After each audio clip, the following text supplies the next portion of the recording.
Pilpres presiden dan legislatif akan dilaksanakan 14 Februari ya, beberapa hari lagi.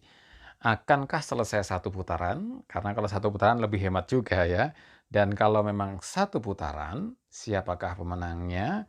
Pemenangnya adalah Anies Baswedan 53% ya. Bagaimana bisa begitu? Sumbernya dari mana? Ini dari surveinya, pollingnya Najwa Shihab.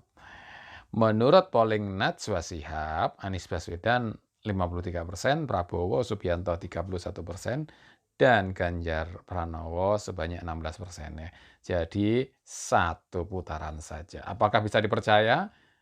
Ya, bagi yang percaya boleh-boleh saja. Tapi kita bandingkan dengan pollingnya ILC misalnya. Anies Muhaimin 39,5%, Prabowo Gibran 32,7%, dan Ganjar Mahfud 26,5%. Anies tetap paling unggul tapi 2 putaran ya. Anies lawan Prabowo di putaran kedua. Ada juga, nah ini Anies 24%, Prabowo 52%, selesai satu putaran ya.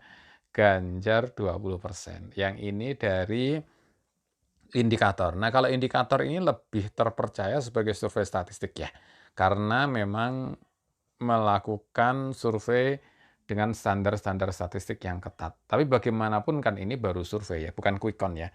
Kalau quick count lebih terpercaya karena quick count itu sudah terjadi. Kalau survei ini kan belum terjadi pilpresnya, jadi masih bisa berubah. Kalau saya sendiri lebih senang menggunakan dukungan partai. Memang kalau Prabowo ini dari partainya sudah 45%. Dan tambah 7% suara sudah menang satu putaran. Dari mana 7% suara itu? Mungkin dari Projo, dari Gibran, dari Jokowi. Jadi Jokowi efek barangkali bisa nambah 7% gitu ya. Jadi 45 tambah 7% sudah lolos satu putaran selesai. Kalau seperti itu. Nah, memang bisa kompak partai-partai itu. Kalau saya lihat kalau pendukung Prabowo ini kompak ya. Kompak dalam arti cenderungnya pendukung Prabowo ini partai-partainya pragmatisme. Gitu. Nah, kalau yang PDIP itu bisa sebagian kan PDIP pendukung Jokowi bisa masuk pindah ke Prabowo. Kan gitu ya. Apa ini P3 juga ada kemungkinan gitu. Ada kemungkinan malahan, memang gitu ya. Nah, Nasdem, PKB juga ada kemungkinan pindah ke Prabowo juga. Kalau PKS tampaknya kecil, kecil sekali ya kemungkinannya. Tapi kan ada Gelora, sehingga ada kemungkinan dari PKS yang masuk ke Prabowo juga, gitu ya. Nah, jadi memang di sini cukup menantang ya analisisnya. Apakah benar-benar hanya satu putaran atau dua putaran? Kita akan tunggu beberapa hari lagi ya.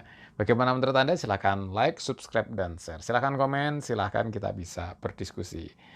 Siapapun pemenangnya pemilu, siapapun presidennya, semoga membawa Indonesia lebih maju. Dan kita tetap jaga kerukunan dan kesatuan perdamaian di Indonesia. Terima kasih.